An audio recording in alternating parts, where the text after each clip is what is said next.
20! 45 miles left. 19 miles to Polperro, and I say we because... Hello. Carry me home through some tough terrain today. So much wow. As I was heading further south, it was interesting to see how the land use was changing into more intensive arable farming.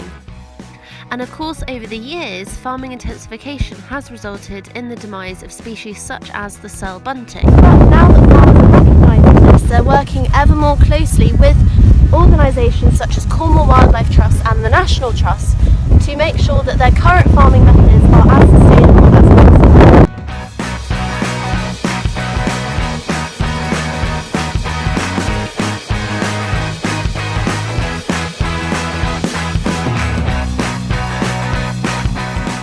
An example of a weathered tree.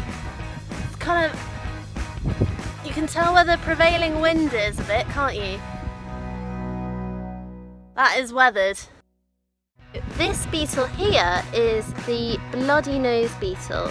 Now, it's one of the largest leaf beetles here in the UK, and it can often be seen plodding across paths or heathland, and its name is very apt because when breathed on, I'm not going to try it, this beetle secretes a sort of red liquid from its face, which then irritates the mouths of the mammals who are trying to eat it.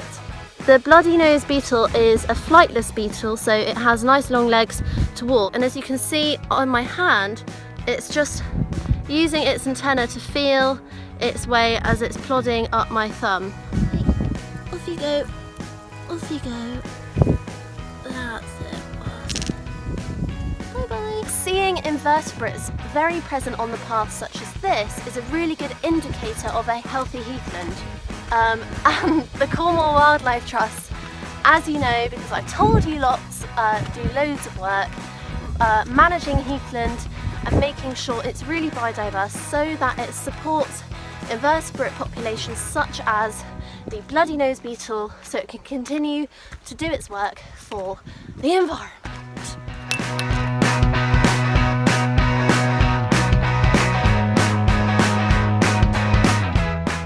Lush beach alert! Lush beach alert!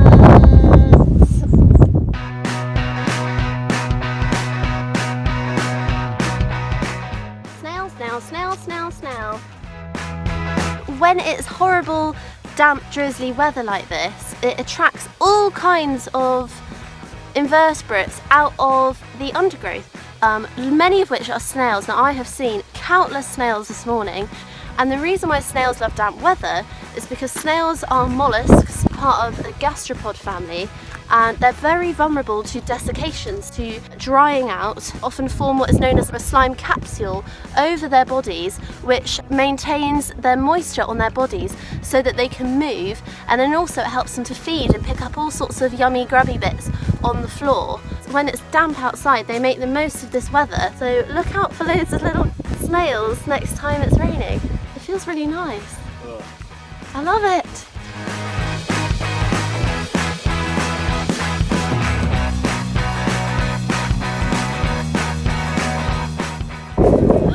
I could have so easily stepped over that.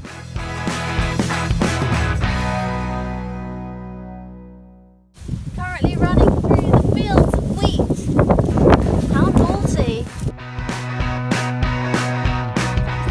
Covered in bracken, and as we know, bracken totally likes to outcompete all of the native plants. So we have these wonderful group of and a mating event going on here,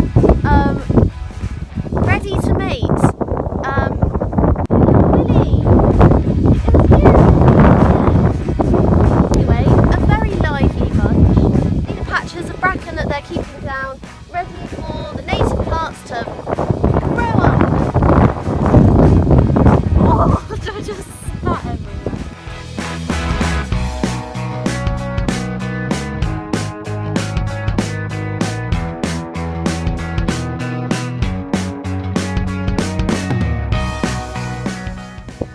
So we've just been really lucky and seen two enormous buzzards circling above the cliffs just here, and it was hard to tell what they were doing because they were interacting with each other, and we were too far away to tell whether it was a male and a female mating ritual or whether it's two buzzards competing for a prey item. And of course, as I said before, is that they fly in big circles over their prey, and that's exactly what they were doing down there. That was really nice to see.